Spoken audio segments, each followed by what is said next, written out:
Hold on. No, I lost. Sorry, I had finished my Marvel Snap round. Hi, what's up to all our sidekicks and henchfolk out there in the mother-loving geek nation? Welcome to the holy hell. JD is kind of all by his onesies tonight.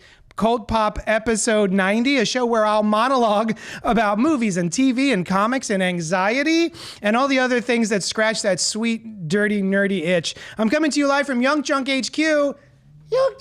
Young Junk. A bomb-ass podcast production space in Pennsylvania, Philadelphia, Manayunk. I'm your host, JD of Johnny Destructo's Hero Complex, located at 4327 Main Street, Philadelphia, PA 19127, a rad-ass comic shop that caters to rad-ass folks just like you, so get on in here and give me yo money. With me tonight to talk is, I was going to say no one, but Alice is here. Can they see Alice? They sure can. There's Alice. Am I being seen? Hi, I'm here.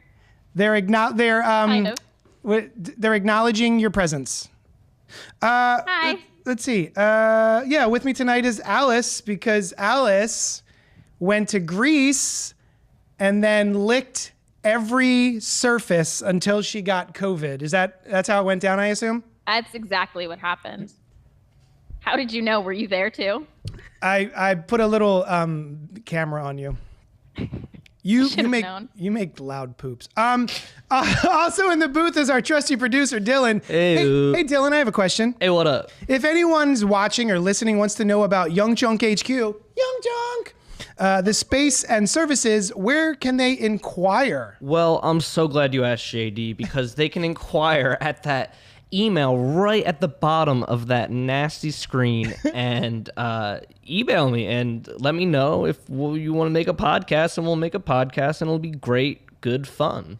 I don't know if you all have seen, but we do the show here in Young Junk HQ, Young Junk, and Dylan will then make shorts. He will take our content that we do live, and then he'll just make 2 shorts a week for us, and then we just plop them on TikTok or YouTube or I don't know, Instagram stories, wherever people put stuff. And it's really cool. It's one of my favorite things about Young Junk. So yeah, it's very cool. It is a lot of fun. I feel famous every time it happens. Right? And your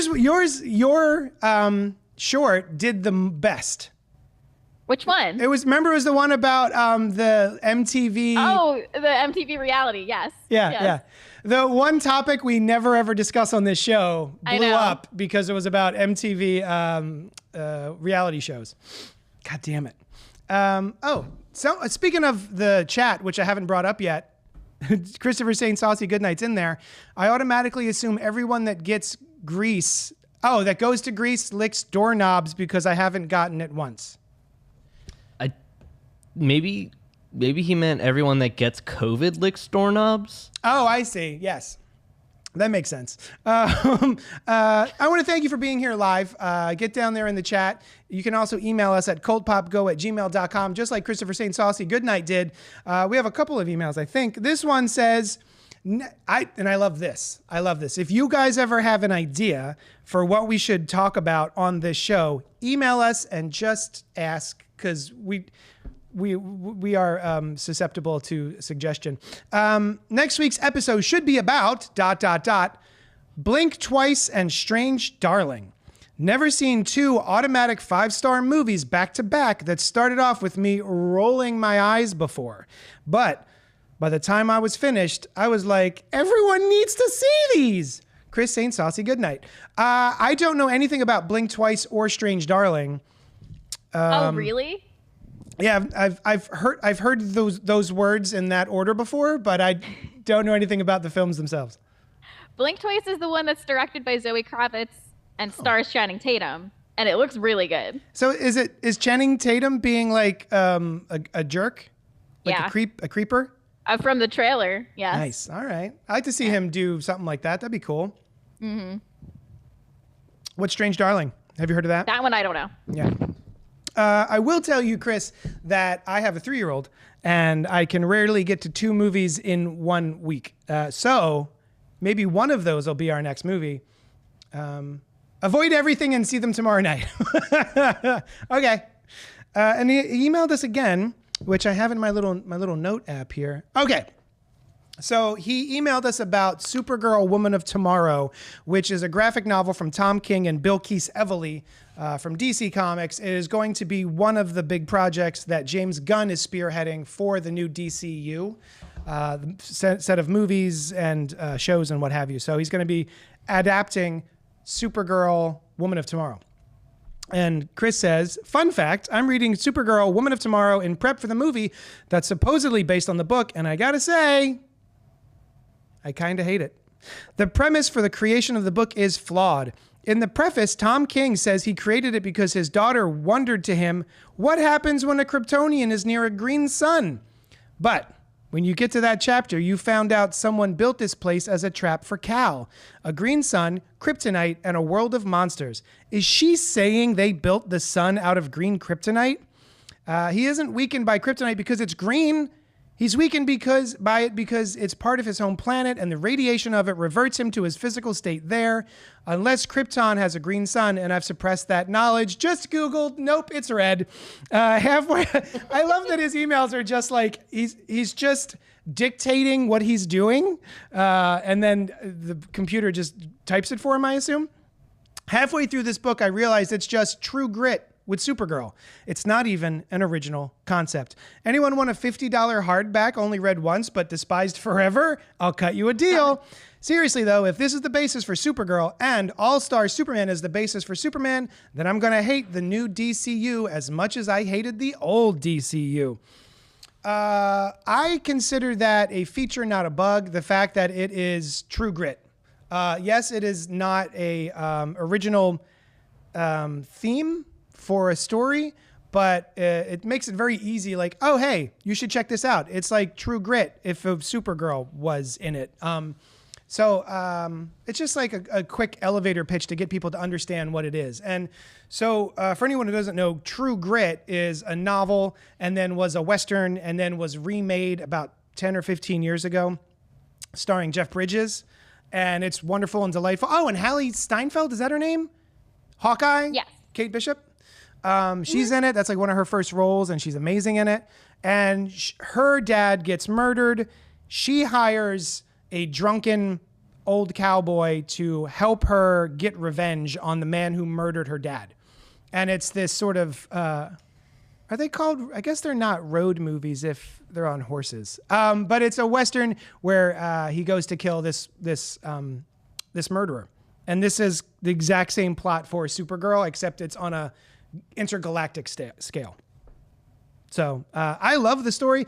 And also, with regard to the green sun, I guess they say it's a green sun, but I'm assuming because it's affecting Superman in such a way, it's not just because it's a green sun. It's because it is irradiating a very similar sort of radiation that affects Kryptonians in that way, right? So like it's a sun that spews forth that sort of radiation, even though it's not technically kryptonite. That was sort of my take on that scene. Alice, have you read Supergirl Woman of Tomorrow? No, I haven't, but I am a fan of Tom King. I read Batcat by him. Oh yeah, Batman. Very Catwoman. much enjoyed it. Yep. Yeah. I highly recommend. Supergirl Woman of Tomorrow is one of my favorite graphic novels. I love it. I highly recommend. I'll check it out. I still have to read the Wonder Woman one you got me. I'm looking at it, but I can't read. Another Tom King? I don't think it's Tom King, which I forget who wrote that one. Brian Azzarello? Azzarello? I can't read it from here. There's one by Brian Azzarello. I also really like. That one. So anyway, thank you so much for emailing us, Saint Saucy Goodnight. Let's see, what do we do now? I'm all by myself. I'm here. This is it's like talking to Max Headroom. Grandkids ask your grandparents what Max Headroom was. Hey, Cult Poppers, what's poppin' is the round of the show that I like to ask my friends what has been poppin' this week. Alice, besides going to Greece and having a miraculous time, I'm assuming. I did. It was great. And then licking all the doorknobs and getting COVID. What else have you been up to this week? What was poppin'? So it's a very long plane ride to and from Greece. Thankfully, to Greece, I slept most of the way, but coming back, I was wide awake and I was watching everything I could on the plane. One of those What things. service did you use? Was this something that was like through the plane, or did you just Yeah. like have stuff downloaded? Yeah. Okay. A little TV on the seat in front of me. I was Nice. playing around with. I watched Scream, of course. I always do, whenever I get the chance. But after Scream, I watched the documentary David Holmes, The Boy Who Lived. So, for anyone who isn't familiar, David Holmes was Daniel Radcliffe's main stuntman during all of Harry Potter, up until the second to last movie, Deathly Hallows Part 1, where he was severely injured in a stunt and he broke his neck and has been paralyzed since. And he is very, very good friends with Daniel Radcliffe and the two other stuntmen who were also Daniel's stuntmen. And this documentary was so good. It was, I don't know, it made me cry multiple times for different reasons. Obviously there were sad parts, but then there were also like funny, uplifting parts. And it was just so good. He's such an interesting and cool person. Mm-hmm. And he just seems like the kind of guy that would just be really, really cool to hang out with and chat with. And one of my favorite things about human beings is when someone's been passionate about something since they were a little kid. And that's him with like gymnastics and stunt work. And even though this awful, unfair thing happened to him, he still finds ways to keep that in his life. Like he has a podcast about it. He still like goes to the gym that he went to as a kid and did gymnastics and like gives like talks to them about getting into stunt work and getting into the film industry. And he's just a really, really cool guy. But something I also appreciated about this documentary is it didn't sugarcoat things, because it wasn't like, oh, see, he's still happy and fine. There were some parts where it was hard to watch. He was like, this is the worst. I hate this. I don't want to do this anymore. I just highly recommend it to everyone, even if you're not super into Harry Potter, which I also just want to say I don't like J.K. Rowling. Yeah. I'm not. What a shame that we always have to preface things now by like, hey, I know, listen. it sucks. Yeah. Hey, by the way, I don't like, suck I get as a person. Yeah. David Holmes, The Boy Who Lived. And is that streaming? It's where? HBO. It's in HBO Max, but I think like depending on your subscription, you can find it on Hulu or Prime. Okay, if you have like a premium subscription. Nice. I had never heard of it until you told me earlier that that's what you were going to be talking about tonight. Mm-hmm. And so I went and watched the trailer for it, and I got verklempt just watching the trailer. Yeah. So what a bummer. There's a beautiful moment towards the end where he goes back to the hospital room that he was in for a very long time right after the accident. And the room's empty, and he's like, I remember the guy who was in that bed over there. He was attacked in a terrorist attack, and he was also paralyzed. And like, I remember thinking, I got paralyzed doing something I love, so I was luckier than he was. And he's like, I experienced a lot of trauma in this room, but this is also where one of my best friends told me he was engaged. This is where Dan came to visit me, and we played a stupid game, and it made me laugh super hard. And they're intercutting this with like footage of those events. Oh, wow. And I was bawling. I was like, this is I'm feeling it so just hearing emotional. You retelling it to me. Yeah, that's awesome. No, it was this genuinely one of the coolest guys I've like seen a documentary about. He just seems like a cool dude I want to sit down and have a drink with. Nice. So does Daniel Radcliffe. I do want to say that too. He seems awesome. Him. And not just because I loved Harry Potter growing up, but like he's such a cool. Like, anything Daniel Radcliffe's in, I'm gonna watch. It's funny. So fun to watch. I like Daniel Radcliffe, but I didn't really start liking him until all of the projects he did after Harry Potter. He has made. Mm-hmm. I don't know if it's just because if he's just like that kind of chill, or if it's I've made so much money on Harry Potter that it doesn't really matter what I do. Yeah. But like he'll just pick the weirdest, like Guns Akimbo. It's one of my favorites. It's so good. Horns, the Joe Hill adaptation, Horns, which is another movie I love. Swiss Army Man. Swiss Army Man. I was trying to think of like what's the farting corpse one? Oh yeah, Swiss Army Man. Yeah, he's been killing it. So yeah, I really like all of his projects after Harry Potter. Because I remember watching the original Harry Potter and being like, this kid is not very good. Especially next to the Emma Watson. Emma Watson, like she steals the original movie for me. She's just so good. But the other two kids, I'm like, at least they showed up. That's nice. But I also, speaking of what's popping, I also watched a documentary last night. And I kind of wished I watched your documentary.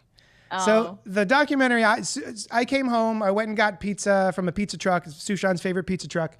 And I came back and she had already had it up on Netflix. And so, I sit down, I'm like, oh, what are we watching? It's a documentary. Tell Them You Love Me is the name of the documentary.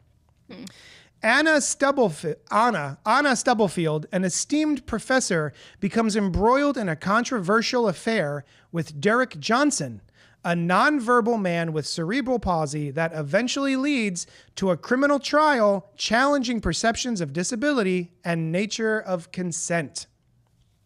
Now, for anyone who doesn't get it, basically, Derek Johnson has cerebral palsy and he's nonverbal. He can't even really write for himself or type for himself.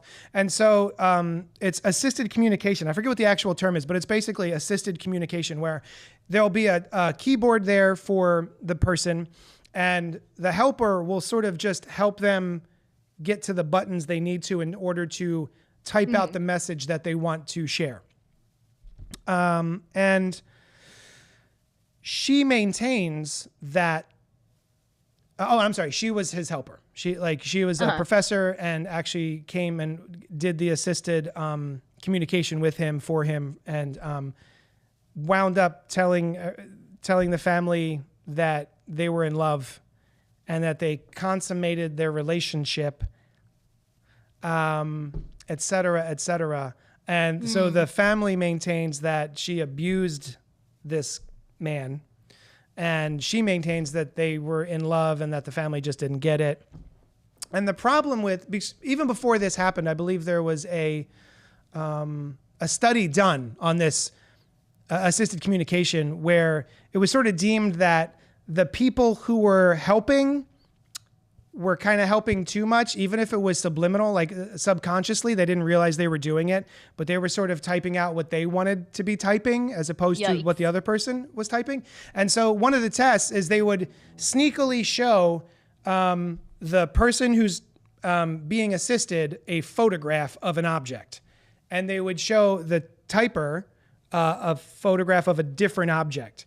And then they would ask, what is the object? And a lot of times it was the object that the typer was seeing, like, oh, it was a hat, and the person who needed the help saw a boat, and they wound up typing out hat. Wow. So yeah, even if they meant to, or not meant to, that's sort of the problem. So it was a kind of a sad, depressing documentary that wasn't fun to watch. It was extremely interesting because I'd never heard of this before. I haven't either. It's the first time I'm hearing of it. Yeah, it was really interesting, but it wasn't a feel good. It's not like everything shook out for the best in the end. But I won't give it away. But it wasn't all gravy. Yeah. So yeah, that was Tell Them You Love Me on Netflix. If you've seen either of these documentaries, please email us at cultpopgo@gmail.com and let us know what you thought. Did you want to also talk about something else that was popping this week? Yeah, literally today. Yep. I have COVID, so I'm sitting at home, and I was just watching Bob's Burgers, and I decided to watch something new. There are worse ways to spend your time than Bob's Burgers. I'm watching it almost constantly. It's like my comfort background show. Nice. But I saw Infinity Pool was on Hulu. Hell so I popped that on, and that was a trip. I'm still processing that movie. And it's my favorite Mia Goth role. She's so unhinged she was incredible in it. Oh my god. I forgot she was even in that movie. How? Oh my god. She's the only part of the weirdo. movie that I knew about going in. I was like, I know Mia Goth's in this, so I'm gonna check it out. And her performance was insane. And Alexander Skarsgård And so it was directed by Brandon Cronenberg, who is the son of David Cronenberg. Mm-hmm. And so, yeah, what did you think? I liked it. It was nothing what I expected. Mm-hmm. I don't even know what I went into it expecting. Yeah, I had no idea what it was about when I went to go watch it, other than the poster, which was like someone's face just sort of like peeking up out of a pool of blood or something. Yeah. Yeah. Yeah, that's the best way to go into a sci-fi movie, honestly. I agree. Yeah. I didn't even know there was a sci-fi element. Oh yeah, it's in his blood. It's in his blood. Yeah, I was just like, oh, it's gonna be like a murdery horror thing that happens in like a small resort, and then there's this whole sci-fi part of it. I'm like, this is not what I thought. I thought it was really good. I really liked it. Chris is asking, is that the Kristen Stewart Cronenberg body horror movie, or is that something else? That is something else. Oh, what's the Kristen Stewart one? That's Crimes of the Future. That's another really good one. Ooh. Yeah, that one's creepy as hell. Crimes of the Future? Yeah. Oh, okay. I think that's what it's called. Yeah. Crimes. I also really like Kristen Stewart. So that one's on Hulu as well. Oh. With Viggo, Viggo Morgan. Yeah. Oh my God, Aragorn? Yeah. Yeah, and this is David Cronenberg. So this is his dad. That's his latest movie, I believe. Okay. Yeah. Super weird. I love it. Nice. I like Kristen Stewart. She's one of those actresses who I started to appreciate after the Twilight movies. So you just like actors after their popular franchise? Yes. Is what I'm hearing. Did you also like Robert Pattinson after Twilight? And Harry Potter, because he was in both. I'm still working on Robert Pattinson. Come on, Good Time? I haven't seen Good Time. Oh, you got to watch that. I saw Batman, The Batman. You saw Tenet. Which was just fine. Oh, he was really good in Tenet. You're right. He was really good in Tenet. I liked him in Tenet. You're right. I forgot. Yeah. Oh, man, I can't believe Mia Goth was in Infinity Pool. Shit. Yeah, that's a weird one. I will tell the story that a friend of mine who will go unnamed and I got together to watch this movie and had a little bit of the devil's lettuce. And we watched the movie and it was great. And then I went home. And then I want to say months later, the trailer came up or something and they were like, oh, I want to see that. And I was like, we watched it together on your couch. It's like, did we? That's so funny. I do not remember that at all. I had no recollection of even watching the movie. And this is a crazy movie to watch in any kind of altered state. Yes. Like, yeah. I would like to rewatch it in a less altered state. I'm I'm feeling fuzzy because I'm jet lagged and sick, and I was having like a trippy time. That's on awesome. Zero substances. And well, the way the movie starts off with those crazy shots where the camera's twisting and stuff. Mm-hmm. Yes. That made me so nauseous the first time I saw it. Okay, me too. I thought it was just because I'm sick. No, I think it's very intentional. Yeah. Christopher says, I really want to do a Kristen Stewart podcast called In the Stew, where you review all of her movies and the music videos that she's appeared in. She's been in music videos? Music videos for the soundtrack of the Glitter Vampire Twilight movies? Or is she in music videos that aren't related to the Twilight movies? I'm curious. I'm sure she's been in other videos. I wouldn't be surprised. So Infinity Pool 2023, rated R, Brandon Cronenberg. Do you recommend it, Alice? Yes. Awesome. Great. And I just watch it. Just don't go into it looking anything up. Just watch it. Yeah. Yeah, it's a good little mind F. I don't know if I recommend Tell Them You Love Me. But if you like a documentary and being sad, sure, go for it. Let's see. Anything else? Was there anything else popping this week? Hey! Yeah, what else? Dylan, what's popping? What's up? I watched, since we're on a sci-fi topic. Yeah. I watched a movie called Landscape with Invisible Hand. What is that? You just made up a sentence. I know, but it's real. You can look it up. I'm not lying. It is on Amazon Prime, and it is a very interesting little sci-fi story. There's like two younger high school kids that are in the center, and there's like they have a cute relationship, kinda, and I don't know. It was just a really interesting little, like, there's some nice world building. It's sort of like, again, the less you know, the better. Yeah. But Oh, the cool. description it felt very much, the way it was, I heard about it, somebody's like, oh, it's kind of like a Black Mirror episode. That's what it felt like. Ooh, And I feel do like okay. like Black Mirror. that's definitely pretty accurate, I would say. But it's basically aliens occupy Earth, and they just sort of are peacefully... We sort of welcome their technology because it's so much more advanced than ours. And so they're sort of always kind of peacefully surveying us and whatnot. Oh, okay. It's very interesting. I see it's Is got... there anyone that we'd recognize in it? Yes. William Harper. Chidi Oh, from... yeah. Is that The Good that's Place. his name? The only person Oh. I knew by name was Tiffany Haddish. And Tiffany Haddish. Yeah. Oh, okay. Yeah. And Michael Gandolfini. Of the son of James Gandolfini. Huh. I don't know if I know. You know James Gandolfini? I know the name and I Maybe. can't picture it. Yeah, I'm terrible with He actors' names. was the very large man who played a lot of mobsters and was always breathing. Oh, okay, yeah, I'm looking Oh, him up now. yeah. He was Tony Soprano. He's in The Yeah, Sopranos. yeah. I was gonna say I know that name. And he was also in one of my all-time favorite movies, True Romance. Love that fucking movie. Oh, yeah. Yeah. All right. I guess that's what's popping. So I'm the only one who watched the other movies that I'm going to be discussing tonight. You're welcome to hang out if you want. I was going to say, do you want to talk at me about the movies? Yeah, let's do that. I'll make it a little bit Okay, easier. I'll hang out. We do sign off with "I'll talk at you later." Talk at me right now. Chris says she's been in 3 music videos. I want to say one was Rolling Stones, one is Jimmy Lewis, and I can't remember what the other one is. Lewis one is the best. It's Brie Larson and Anne Hathaway. Oh, in a music video, Brie Larson and Anne Hathaway in a music video. Okay, And Kristen cool. Stewart. I'm assuming they're all in the same one. Nice. I forgot didn't finish making the notes.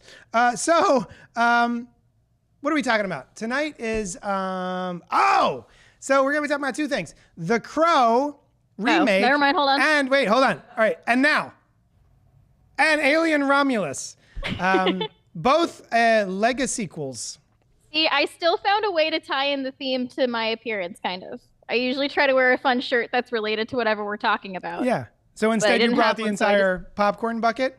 I just put my popcorn bucket behind me. I'm going to be honest, Alice. I regret not buying myself that popcorn bucket. Dylan, as soon as I saw that there was like ridiculous popcorn buckets for Alien Romulus, I immediately drove the 5 blocks away to Main Street and picked up 3 popcorn buckets, 2 of which were the big xenomorph head, which very uncomfortable to eat any popcorn out of. And then there's that one on Alice's table, which is a Weyland-Yutani, what would you call that? What is that? Containment unit where a face hugger has broken out and it lights up and it's fucking baller. So cool. That's It's badass. so cool. I love it. I eat And popcorn out of that. it looks like you can actually eat popcorn out of it. Yeah. Yeah. Very awesome. So yeah. Oh, it's got a little handle. Oh, wait, no, it's just the lid. Oh, no, that's just the top that pops Oh, okay. I open. thought it had like a little handle. That would be great if it had a handle now. Did you so- see, sorry, speaking of popcorn buckets, the Batman one? Yes. The Yes. bat signal? It's a huge bat signal that lights up.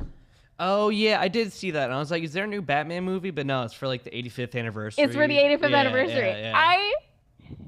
I want it so bad. So do I. Buckets are back, baby. Ever since the Dune bucket. That Dune bucket. Dune bucket and The then Dune bucket kicked it all off. Oh, I Deadpool watched Dune Wolverine also one. on the plane. Oh, Dune First 1 or 2. time. I only watched the first one. I really liked it. It's I good, gotta watch right? The second one now. The second one's even better. That's what I've heard. So, speaking of movies, I went and saw The Crow, which is based on James O'Barr's original graphic novel that came out in the early 90s, I believe. And it was starring Brandon Lee, the son of Bruce Lee. And I think it was adapted to the screen by David Koepp, I want to say. And did he also direct it?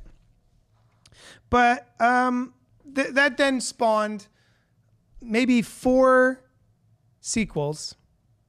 4 sequels that weren't very good, and a TV show that also wasn't very good.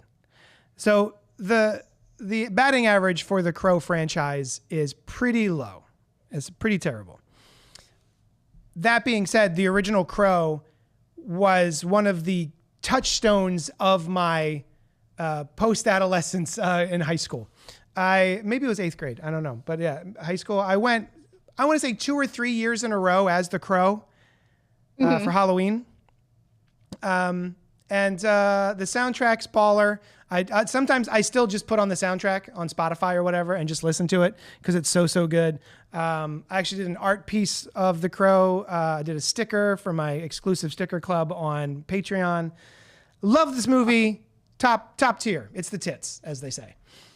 Dane says, gotta say, I do love the face hugger popcorn bucket over the Xenomorph one, right?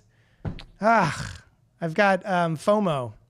And then I had heard that they were going to be remaking The Crow. So it's important to acknowledge that the original Crow movie was about a guy named Eric and a woman named Shelley. They were in love. They were together for quite a while. They were set to be married on Halloween, and then were murdered on the eve before, which is called Devil's Night in Chicago. Here it's called, what's it called here? People call it Mischief Night. Mischief Night. Yeah. Mischief Night. And yeah. And then all of the sequels were about different folks having a traumatic experience to death and then being brought back by a crow to make the wrong things right, quote unquote. This movie, The Crow 2024, was to remake the story of Eric and Shelley specifically. This is not a new Crow. This is a reimagining of that original story. Christopher says they also re-released the Batman with extended footage for the new Penguin show. So this popcorn bucket, I heard it was being released because they're re-releasing Matt Reeves' The Batman, and that's how you can get the popcorn bucket. So I want to go get the Batman bucket. Anyway. So, soulmates Eric and Shelley are brutally murdered. Given a chance to save the love of his life, Eric must sacrifice himself and traverse the worlds of the living and the dead, seeking revenge. This remake, directed by Rupert Sanders, stars Bill Skarsgård, FKA Twigs, a name I had never heard or spoken before last week, and Danny Huston, who you may remember as the head vampire from 30 Days of Night, which was actually a pretty banging vampire movie. We saw the trailer for this. I think Noel and I had been watching a movie and they saw the trailer for this, and I wasn't tickled, but Noel thought it looked pretty good. He was pretty excited to see this movie, whereas I was cautiously optimistic. Maybe. I was excited to see it too, and I'm still sad I didn't get to go yesterday. Yeah. I feel like having COVID was better. I will say that. Damn. So I'm sorry. That's rude. Okay, my COVID this time around is pretty mild so far, knock on wood. Right. It's not like you're really suffering. Last year I was when I got it for the first time. Oh, me too. Mine was awful. It was brutal. Yeah. Oh man. So anyway, yeah, The Crow 2024 came out this past week. And I went and saw it by myself, and I was really bummed because I would have loved to have either gone with you or Noel, because at least then there would be the camaraderie of the experience and sort of maybe, just talking about it or making fun of it or all this other stuff. But it was really just me alone watching this movie and checking off a mental checklist of all the things that I hate about it and a couple of the things I liked about it. I will say before I get into spoiler, I guess I shouldn't do spoilers because nobody else here has seen it. Shoot. I don't want to speak for Dylan. I don't mind. There's also not much to spoil. Yeah, I'm not. I'm not gonna go see it in theaters. Okay. Yeah. Okay. Things I liked about it. I feel like I'll do things I don't like first. All right. So in the original spoilers Crow, or no? No real spoilers. Okay. Just sort of like overview stuff. I don't care for me. I just wanted to warn everybody watching. I want to say that, like I said, the original movie was about Eric and Shelley, people who had been together quite a while. You could feel that they had a connection, even though it's really you only see them through flashbacks, that they had been living together for a while and were about to get married. This movie says, all right, what if instead of that, we have two people who meet each other in a mental health facility, break out, and then sort of have sex all weekend and do drugs, and then have them be murdered. So you don't get the feeling that this love is this bonding experience and that they're going to be in love forever and it was ripped away from them. It really just feels like we just had some sex and did some drugs and now we're dead. Which sucks, of course, but it really does not feel like something that would initiate a crow bringing your soul back from the dead in order They to... call them soulmates in the description. They are, yeah. I do not get that at all. I think what I tweeted when I got home was that John, because this did have some John Wickian elements to it. I think I said, there was a more palpable and believable romance and chemistry between John Wick and his dog than in this movie. I don't think either of these characters are likable. They're clearly, I mean, they're not, I don't think they're supposed to be. They are supposed to be broken characters. They're not folks that you're supposed to want to hang out with. They're clearly struggling. If they're broken characters, why don't they just get it tattooed on their forehead? Yeah. Damaged. Damaged. Damaged. That's what it is. That was one of the first things I said. When I saw the trailer for this Crow remake, I was like, why is Jared Leto's Joker in this? Yeah.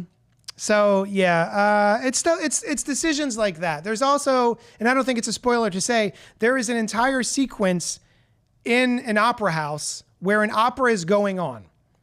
And Eric is having a full-on murder spree, massive, loud gunfight in the hallway and on the steps of this opera house. And it keeps cutting to the inside of the opera house. And I keep waiting for people to be like, maybe we should get out of here. What's all the murder I'm hearing? At no point does anyone like notice the murders happening like outside the door. So it's stuff like that. The gore is really good. I will say there are some really cool bits. That's what got me in the trailer excited. Like that's what got me excited.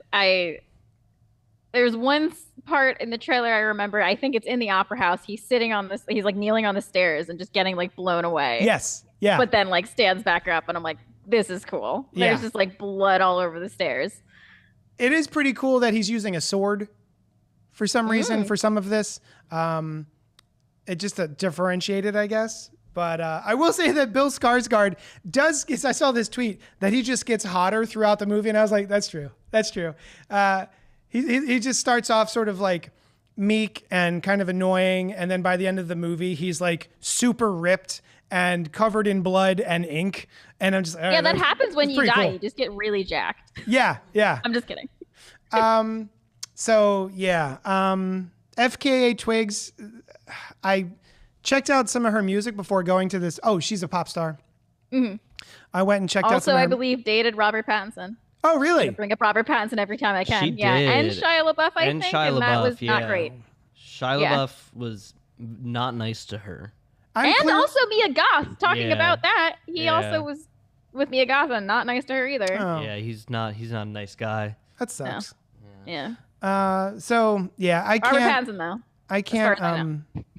I can't recommend this movie to anybody. I love FKA Twigs music personally. Do you? Wonderful. Oh, I'm glad to hear that. Yeah, it's cool. It's like very different style experimental pop, and then like she's a wonderful performer too. She does like a bunch of like pole dancing and like gymnastics and stuff. Yeah. Oh, fun. On her sick. like live shows. That's cool. Yeah, she's awesome. I'll be honest, I only listened to the first 2 songs at the top of her Spotify playlist, like the most streamed songs, and I was like, well, this isn't for me. Yeah, it's definitely not for everybody. And it was like, What's the genre? It's definitely like modern experimental electronic pop type thing. Oh, cool. Yeah. I might like that. yeah. So I just, there was no chemistry on screen whatsoever, which is a shame. I'm trying to think of other positives that this, and like the main bad guy is supposed to be immortal because he made a deal with the devil.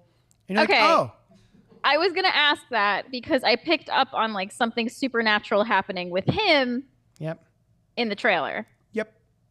Yeah. And I thought, oh, okay, well, this would be cool. It'd be like super hard to kill this guy. And to quote another YouTuber, it was super easy, barely an inconvenience. Yeah, the way he went down was pretty easy. So I feel like they did put some effort into it. I think that Bill Skarsgård and FK Twigs did put some effort in. It didn't connect with me emotionally at all. And I'm just chalking it up to the other 2-star sequels that have come out since the original Crow. So I'm curious if anybody out there in chat land or in email land saw this Crow remake and enjoyed it. Please email us at cultpopgo@gmail.com and let me know, because I would like to know what you saw that I didn't. And also, did you see the original? What's that? I still might go see it. I'm hope really you love curious. it. I hope you love it. I hope you're like, this is the best shit ever. Because you want to make fun of me? Yeah. You want to be like, you have horrible taste. Yeah, dummy. So yeah, I don't recommend it. However, I did see Alien Romulus. Bring up the bucket. There it is. There's the bucket. Starring Kaylee Spaney, Isabella Merced, Eileen Wu, Archie Renault, David Johnson, Spike Farron, and Daniel Betts. And it is directed by Fede Alvarez. So I was legit stoked for this movie because Fede Alvarez did one of my all-time favorite remakes, which came out of nowhere. I didn't expect to enjoy it at all. And I wound up, it's just top of the list for remakes for me for horror movies. He did the remake of Evil Dead. Ah, yes, that's right. God damn, that movie slaps. He also did Don't Breathe, which is another really good one. Also, is that Micah Monroe? Is she in that? Oh, I love Micah Monroe. That's no, it's about Jane Levy. The blind guy, right? Jane Levy. What's that? That's about the blind guy? Yeah. Yeah. Yeah, that was another good one. But yeah, the 2013 Evil Dead remake, where they sort of have a gender bent Ash and a whole new group of people go to the cabin. And it is, as much as the original 2 Evil Deads are a gore fest and over the top disgusting to comedic effect, this movie is that, but not to comedic effect. Other than watching it and being like, holy shit. It's kind of funny how awful this is getting. Have you seen Evil Dead Remake, Alice? No, I haven't seen the remake. I've talked to you about it before. I know I need to see it. So goddamn good. I mean, I have time now. I have COVID. Maybe that'll be my next watch. Dylan? No, but yeah, I'll add it to the list. It's so good. It has one of the most gnarly finale fight scenes I've ever seen in my life, with the blood rain and everything. Oh, it's so goddamn good. Hell yeah. Dane is in the chat saying, I am here to support you, JD, for this Alien Romulus chat. Thank you, Dane. I appreciate that. He was in Hero Complex earlier, and I was lamenting how I'd be by myself. I didn't expect you to be here on the big screen, so thank you, Alice. And Dane and Christopher and everyone else that's hanging out. So, Alien Romulus right into the mic, but came out 2 weeks ago. While scavenging the deep ends of a derelict space station, a group of young space colonists come face to face with the most terrifying life form in the universe. Directed and written by Fede Alvarez, Dan O'Bannon, Rodo Sayugas. And this is another sequel of I want to say a franchise that I would have said previously had more misses than hits. But as I'm revisiting a lot of these movies, a lot of these Alien films, I'm actually quite enjoying a lot of them. Alien 1 and 2, obviously, some of the best films, horror films ever made. I think I was Alien watching 1, Aliens before this started. Oh but yeah, Aliens. I didn't get all the way good. through it because it's such a long movie. So I'm like halfway through it. Yeah, but What- that so movie's good. so good. It's so It's good. so good. In the same way that Terminator has, Terminator number 1 is a really good horror movie, and then Terminator 2 is a really good action movie. I feel like Alien and Aliens, same exact thing. Yeah. Alien, perfect horror movie. Aliens, perfect action movie. And Agreed. yeah, Yeah. And, Absolutely, yeah. and 3 and 4, 3 has a varied history of being toyed with. It was directed by David Fincher, and I believe he disliked it so much he wanted his name taken off of it, but shit. it had been so messed with that it was a completely different beast than sort of what they had gone in with. And so much so that I want to say Dan O'Bannon wrote the script for Alien 3, and because the movie is so different, they actually went ahead and released a graphic novel version of his original script for Alien 3. Oh.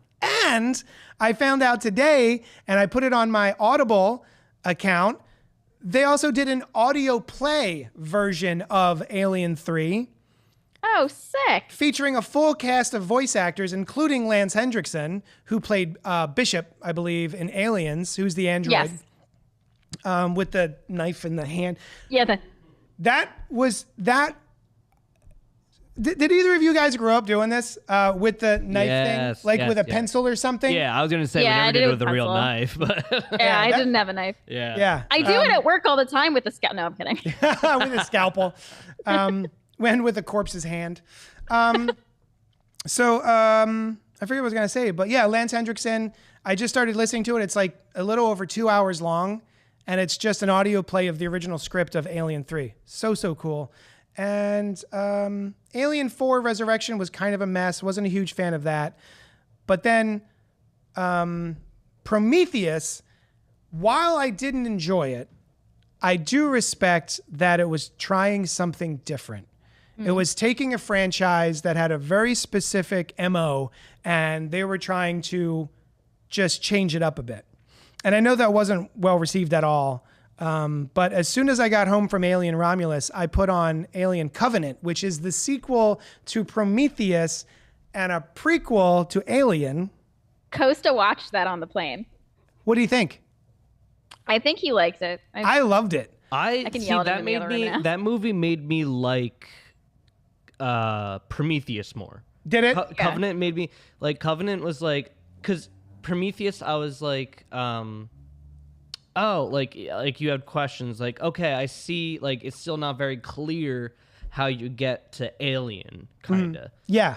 and then it honestly not really a spoiler I guess but even at the end of Covenant like you don't really see how you get to Alien either like there's still a piece missing and that's what I thought Romulus was going to be but then I heard it's like a standalone story. It is, yeah. Yeah, Romulus, this movie, takes place in between Alien and Aliens. So in the interim, Costa said he likes Covenant. I literally texted him. He's sitting in the other room. Oh, but I didn't hi, want to Costa. scream into my mic. He's like, yes! Exclamation point. yeah, I really liked it, especially the other night. Like when I saw it in the theater, I was like, oh, that was pretty good. But then the other night, I was like, that was gnarly. That was really good. And so I was watching a video about it, and a lot of my problems with Covenant, was that these characters do really dumb stuff. And then I was watching a YouTube video about that movie, and it was like, y'all watch Star Trek all the time, and these people go to alien planets with no spacesuits, no helmets, no nothing. They just beam their shit down there and they just start breathing atmosphere, hoping that they're not going to get aliened, xenomorphed. And, these people don't know they're in a horror movie. So, of course, they're going to do,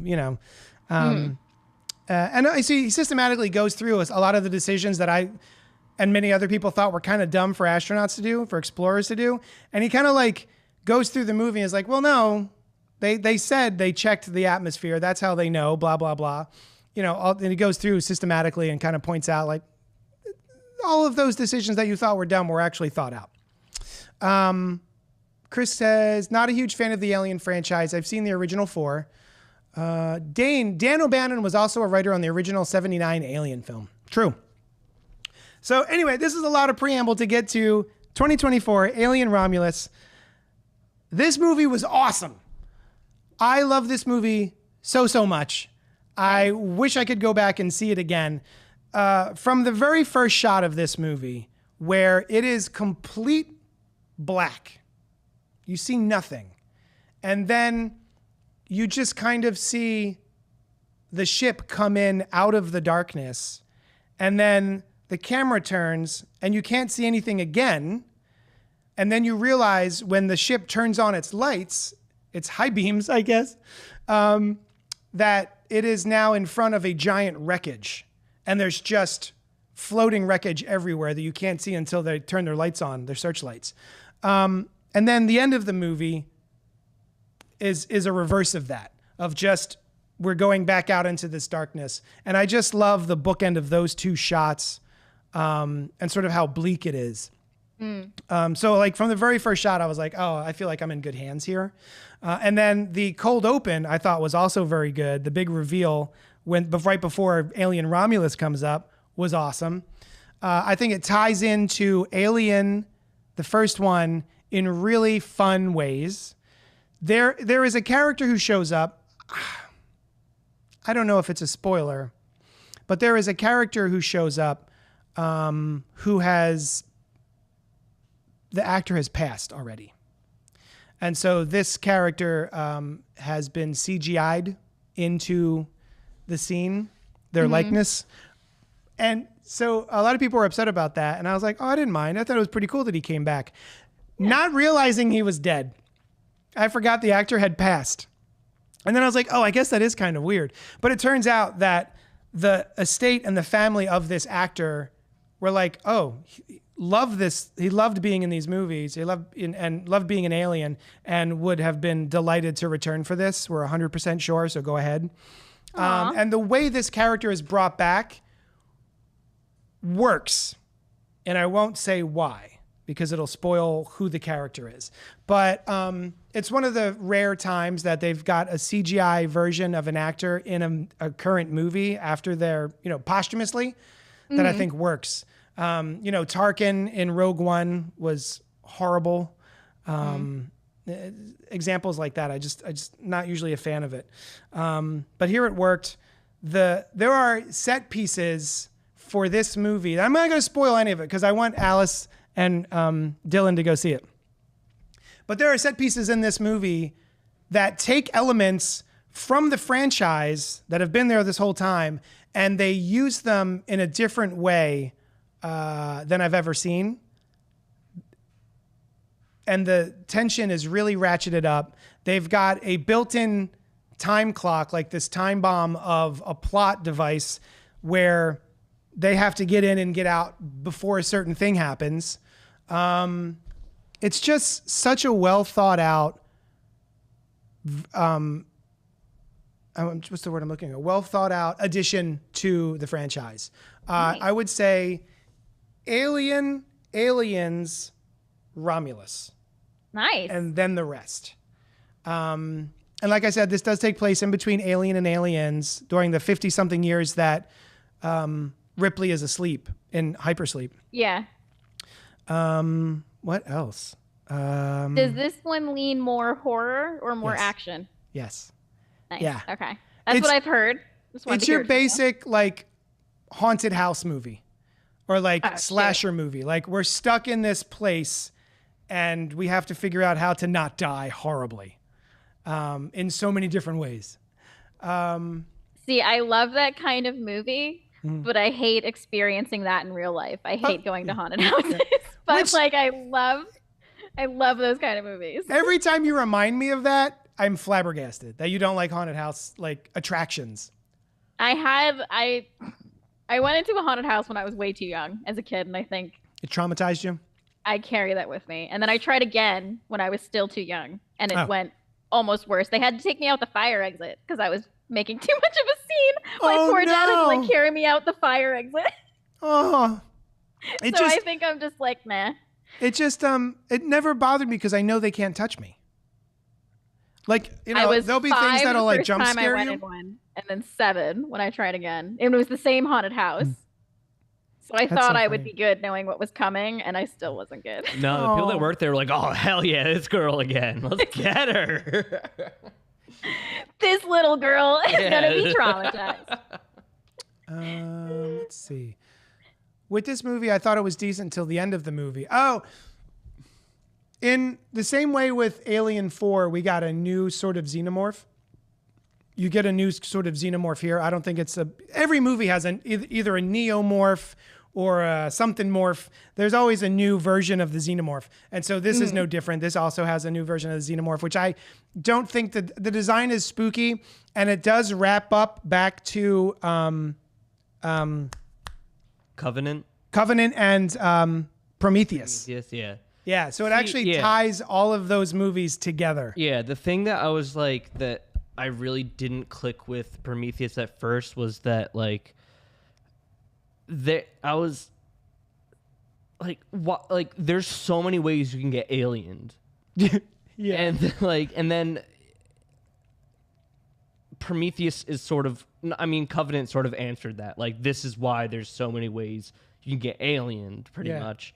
And then they don't really explain how they get to the face hugger stage, but you assume that.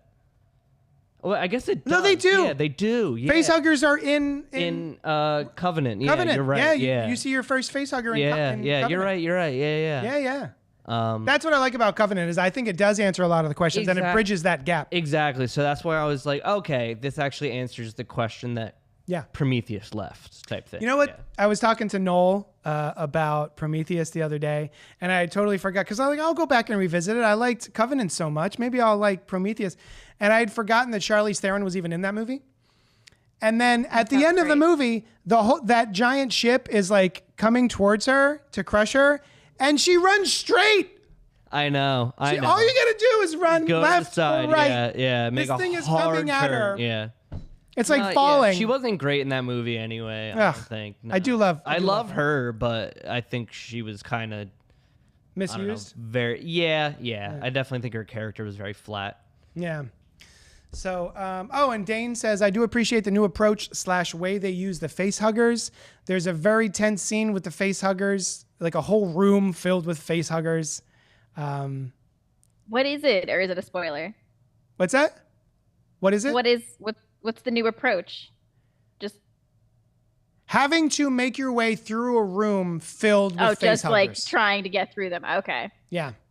They also do a very cool move with the acid blood that an alien has and how to avoid that. God damn, it's just so cool. I really want to revisit it. Also, you get a interesting look at the Weyland-Yutani miners and all that. So like Aliens is well known for being sort of like space trucker, blue collar horror movies, right? So like everybody except for Prometheus, where it's like, oh, Weyland, who's a billionaire, you know. Yeah, and it's like scientists essentially. Yeah. Most of the Alien films are about sort of almost space truckers, like haulers and scrappers and stuff like that. And you find out kind of what happens to their kids. Like once you are working for Weyland-Yutani, the big corporation that's sort of creating these monsters, your kids are also kind of indentured servants. And you have no choice but to work for them until you paid it off. And so this movie is about a group of kids that are trying to sort of escape the clutches of this corporation and just like strike out on their own and become their own people. And so this is basically, the beginning of this is a heist movie. So yeah, it's very, very cool. There's so many great elements to this movie. Do you need to see all the other Alien movies? Not at all. This? Not at all. But if you have, there are a ton of things in this movie that you'll be like, ooh, what, ha. Especially with the end and the new version of the Xenomorph ties back directly to one of the other films. But you don't need to know that. But you might be like, why does that Xenomorph look so weird? Yeah. Oh, Costa's in there. Recently started playing Alien Isolation. Worth the play. Costa, my man. That game is so goddamn good. I was because Sushan was asking me, we're brushing our teeth, and she was asking me, so when does this movie take place? And I was like, oh, okay, it takes place between Alien and Aliens. And I was like, oh, I think Ellen Ripley, Sigourney Weaver's character, is in hypersleep for like a good 50 odd years. And I'm pretty sure, because I haven't seen Aliens in quite a while, I was like, I think she's in there so long that her daughter grows up and dies before she wakes up. Which is exactly what happens. And in Alien Isolation, you play as her daughter, Amanda Ripley, during the interim between Alien and Aliens. It's awesome. Cool. And that it's a first-person shooter, which is not usually my cup of tea, but it is so taut and thrilling, and it makes your heart beat. It's so good. Alien can pop out at any time, and they're really tough to kill. Ooh. I would like to rewatch or replay Alien Isolation. It's so good. Oh wait, was that a spoiler? Oh, which part was the spoiler? Come over and play. Aw, Costa, that's nice. Costa, I have COVID. He can't. That's why we're video chatting. I can't be here. You know, I forgot to. I was like, maybe I will. You're like, all right, I'll come on over. And I'm like, no. Ronnie Strike is in the chat. So you newbies don't know who Ronnie Strike is. Ronnie Strike is old-time friend of the show. Hey, JD, the horror aspect made up for the most eye-rolling, groan outload moment that, quote, ugh. Ronnie, you are 100% correct. And I was listening to the Slash Filmcast, and they had a good point. I was like, you could get rid of that whole line. Like, I don't want that line in the movie. But they were talking about that quote, and they were like, just leave off the last two words and it would be okay.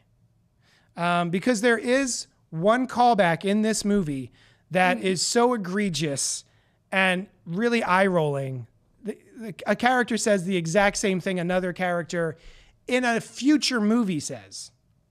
Do you see what I mean? Yeah. Like, the movie happened in the past to us, but to these characters, it's in the future. There is no reason for this character to say this thing. Say that. Okay. Yeah. Oh, I agree, Ronnie. That was awful. We can divide the apartment in half, says Costa. That's kind of what we're doing at the moment. Yeah. So, Ronnie, did you like the movie otherwise? Because I sure did. I can't wait to see it again. It's gonna be one of those ones that I revisit. And I'll tell you what, this is one of those, it's a slasher movie basically, but this is one of the ones where I'm actively rooting for our protagonists. No, not. I'm rooting for both of them. But no, I'm rooting for the Xenomorphs. I'm rooting for the protagonists. These, they're all early 20s kids who are just trying to get away from this company, and you don't get to know all of them to the degree that I think we could have gotten to know them, but enough of them, you really start rooting for them. And there is a defective synthetic in this movie, and the actor who plays the synthetic is so goddamn good. What was his name? David Johnson, with no H and two S's. He plays Andy the synthetic. So yeah, highly recommend this movie. I would say this is like 4 out of 5 stars for me. Whereas Alien and Aliens are all 5 stars. So yeah. The actor who played Andy did a phenomenal job, says Dane. Yes. The amount of, because that character goes through a metamorphosis during this movie, and he nails every angle of the character's development. He's so good. Great to see your face, says Ronnie. Thanks. Glad you're still doing what you do. Yeah, it was a great setup, and it was a cool twist here and there. I'm glad you liked it. What Ronnie, or anybody in the chat, give me your top 3 Alien movies. Tell me which are your top 3. And does this make that? Because this is, Alien, Aliens, and then Romulus for me. I think that's kind of it. I can't really talk about much else without spoiling it. Just suffice it to say there are really harrowing action sequences in this and really harrowing thrill sequences in this. And it's pretty gross at times, which is nice. So, Anything else? What else? Should we talk about anything else? What time is it? It's 9:07. What else you got, Alice? Anything? While we're waiting for Ronnie to respond. Oh, so I actually had a question I didn't know if you'd know the answer to about a different slasher franchise that we both love. Scream, of course. Never heard of it. Go on. So on the plane, I watched Scream. They had all of the Scream movies except for 4. Do you know why that would be? No, I have no idea. I was so mad because I watched 1 and I was like, I'll watch 4 now. That's my second favorite. And that's the only one they didn't have. That's so weird. And I'm like, is there a rights thing? I'm like, I don't know what streaming network they're using. Anyway, that was... I'm sorry, I don't have an answer to that. I was wondering if I was just missing something. I'll have to look it up. I will. Speaking of Scream, though, I wasn't going to do it, but since we're here and you brought it up, Christopher Goodnight sent us a gigantic email about Scream. So, we're just fuck it. We're just going to get into it. Sorry, right after, every time it's just us, we're going to talk about Scream. It's Scream, right? We can't stop. Costa says Independence Day. God damn it, Costa. Ronnie says his list is Alien, Alien 2, and then Covenant, right? Nice. Covenant's really good. I was really surprised at how good that was. And then Dane says Aliens, then Alien, then Alien Romulus. Nice. Oh, for people who like Aliens, there is a What If Marvel comic right now called What If Aliens, and it's about what is his name in Aliens 2? The real prick who betrays them, played by the guy from Mad About You. Shit, dead air while I look this up.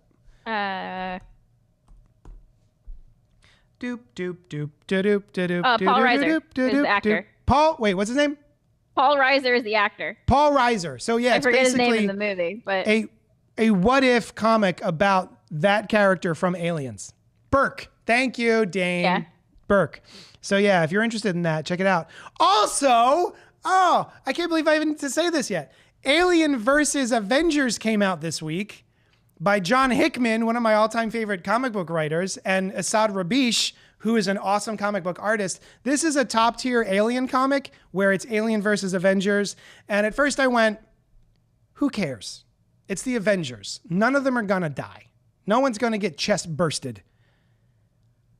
Unless it is a multiversal Elseworld story where it's not the main 616 Marvel.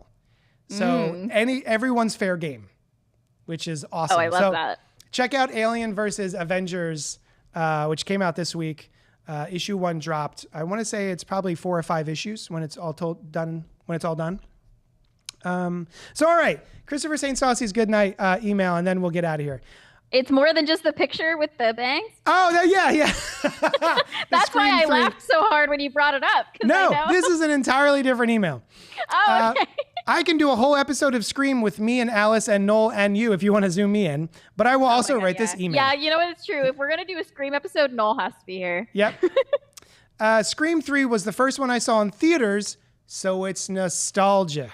Oh, that makes a lot of sense. Right. Because that's also part of the reason why I love 4 so much. It was the first one I saw in theaters. Oh, wow. Yeah. So for anyone who doesn't know, Chris had come in, had emailed us and let us know that Scream 3 was his favorite Scream movie, to which I said, bullshit. Because that is the worst Scream movie. But knowing that it was your first Scream, I get it. Okay. That makes sense. Valid. It's also the first one I saw without knowing who the killer was. Okay. All right. That's also really, the same thing with me with 4. Seeing all the other ones, I already knew what was going to happen because they were out for a while. I will say I saw Scream 1 in theaters opening night, and that shit blew my mind I couldn't believe who the killer was. I guess it's not a spoiler, killers. Then 2, I was surprised by the killers, but I didn't care. I really didn't like Roseanne's sister, who's Billy Loomis's mom. Roseanne's sister. I just knew her as Roseanne's sister from the Roseanne TV show. And then the third one, the reveal was so goddamn, like, what's the soap opera ridiculous. Like, oh, it's a secret brother that no one knew about. Shut the fuck up. Okay. I also like how Scooby-Doo-ish it is, Scream 3. And looking back, it's Me Too before Me Too. They knew what a piece of shit the producer was, and this was the writer calling them out. Also, Carrie Fisher and Jay and Silent Bob. So, I do love the Carrie Fisher. Yeah, she's great. I hate that Jay and Silent Bob are in this movie, but I do like that it is Me Too before Me Too, that it was actually making a statement about Hollywood and how it feasts on young actors and actresses that are coming there and then just spitting them out.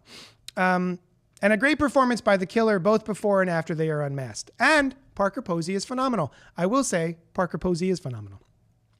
With the first one, I wasn't big into horror at the time, but I kept seeing the trailer, and so I asked my brother who the killer was because I assumed it was David Arquette due to him holding the mask in the trailer.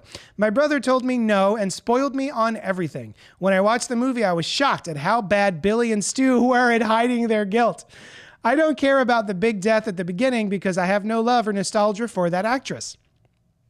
I will say, one of the fun things about Scream 1 is that Billy and Stu are clearly the killers. And you think it's a red herring the whole time. It's so clear that they're the killers that there's no way they're the killers. So they make you second guess it by giving you kind of the answer. And also, I just love the sequence where they're in the VHS, like the blockbuster. Oh my God, and Randy's working. Oh, it's so And then great. they're about to murder Randy. Yeah. And make out. They're about to make out and then murder Randy. With the second one, I made him tell me again. I can't remember if he told me both characters or not, but I knew watching the movie that it was Billy's mother. Still, it was some great performances from both killers, and it was more Liev Schreiber as Cotton. I do love Liev Schreiber as Cotton. Cotton Weary. It does overhype a certain line in Aliens, which subsequently ruined my enjoyment of that movie when I saw it, but still, the climax of the movie, which basically starts with Dewey and Gale combing through the footage all the way through that epic crane shot of Sid handing things off to the hero with the great final music. 2's fatal flaw is making Randy an incel before there was a word for it. I'm still not over Randy's death. With 4, great gag opening with the 2 openings of stab movies and then the real opening. So good. And a fantastic performance by the killer after Sidney is presumably killed. 5, I love at least one of the killers, and I like a lot of the ideas. I think some of the actors weren't great, but the ones that stuck around were improved in 6. Also, it has 2 great songs that I immediately downloaded on iTunes upon leaving the theater. Nice. With 6, I love the opening, but I think one of the killers was great, and I think one of them had the worst line ever in Scream history. I think the apartment scene is fantastic. The ladder scene, I love that. Yeah. I could spend hours in the shrine, and it leaves me longing for the days for DVD extras. I agree with a lot of this. Yeah. Yeah, man. I want to go watch some more Scream. God damn it, Okay, Alice. well now, all right. One more thing about Scream. Sorry. Go on. So I rewatch Scream multiple times every year. It's just like one of the movies. It's my comfort movie. Comfort movie. So I watched it on the plane because I'm an anxious flyer, and it's my comfort movie. And I'm noticing while I'm watching it something that's probably really obvious that I've never noticed before is how similar Cotton Weary looks to Billy Loomis. Have you ever noticed? No. There's a shot when they show him in a police car, and he has the same greasy, slicked back hair as Billy. Interesting. And the whole story is Sydney thought she saw Cotton leaving wearing his coat after murdering her mom, but it was really Billy. And then there's a part right before Billy gets fake stabbed where she's looking at him and she just goes, "Oh my God." And then she goes, "Oh my God, someone's behind you." So I think she's clocking that he looks like Cotton because he's like, "Do you really think I could be a killer?" And she looks at him and he's like, "Oh my God." And then it's before you see Ghostface behind him. And then she goes, "Oh my God, he's behind you." And Alice, thank you. I watch Scream way too much. Legit, since what, 96 when that movie came out? Since the movie first came out, I've never been able to grok why she does that first. Oh my God. Okay, me either. And then I'm looking and I'm like, oh my God, it's because his hair like falls in his face just like Cotton's. And I'm like, oh, it's because he looks like Cotton. That's awesome. Thank you. That has been haunting me. That has been haunting me. Oh man, I gotta Google that and see if that's what that is. I haven't looked it up yet to see if it was true. Yeah, the first realization, oh my God, and I'm like, why does she do that? What about him is making her do that? That's awesome. That's what I'm going with from now on.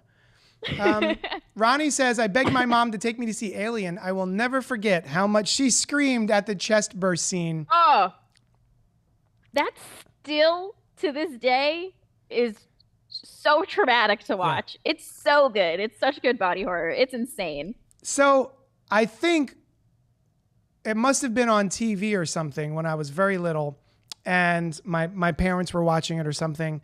And maybe I was like up at the top of the stairs, like it's bedtime, but I'm not supposed to be watching, but I'm like at the top of the stairs trying to watch the TV. And I see that scene. And for years I was like, what was in that salad? I thought, because he's eating a salad or eating food. JD never ate another salad. Yeah. And I was like, forget it. Lettuce will murder you. So yeah, for the longest time, I thought it was something he ate that did that. And that's so funny. Is Scream considered the first self-aware horror flick or start of that genre? I will say that is the start of that genre, but I don't think it's the first self-aware horror flick. But it definitely brought it to the forefront and just changed horror in the 90s for over a decade. First self-aware horror movie. Let's see what Google tells us. What is it's the very first horror movie. Scream broke all the rules. Self-referential horror. Cabin in the Woods. Have you seen Cabin in the Woods? Yes. Oh my God. That's another so good. One. I feel like, all right, here's what I will say. I feel like it's probably the first self-referential horror movie that is actually a horror movie. I feel like anytime it was done before this, it was probably to comedic effect. Like it was a movie referencing being a horror movie, but it was more of a comedy, right? Yeah.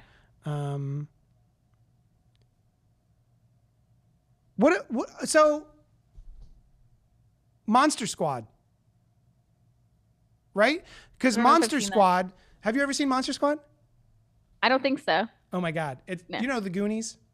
Yeah. It's basically the Goonies if they met the Universal Monsters.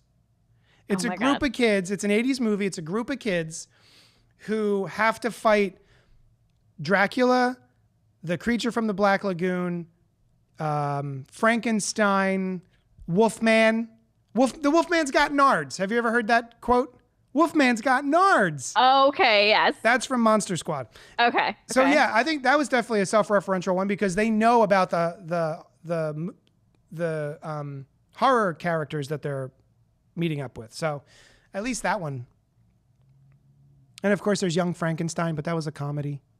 Yeah. So anyway, he looks way different in the first movie. Oh, I guess he's talking about Cotton Weary. Cotton Weary. Yeah, he has a totally different haircut the rest of the movies that he's in. Damn it. Well done, Alice. Thank you. So yeah, that's it. I think we got our Scream chat in, which is what we always have to do. We do have to do like a whole Scream episode with Noel. I would love that. I wish we could just do a Scream podcast. It would only be 7 episodes. I guess that's it. We're done. We did it.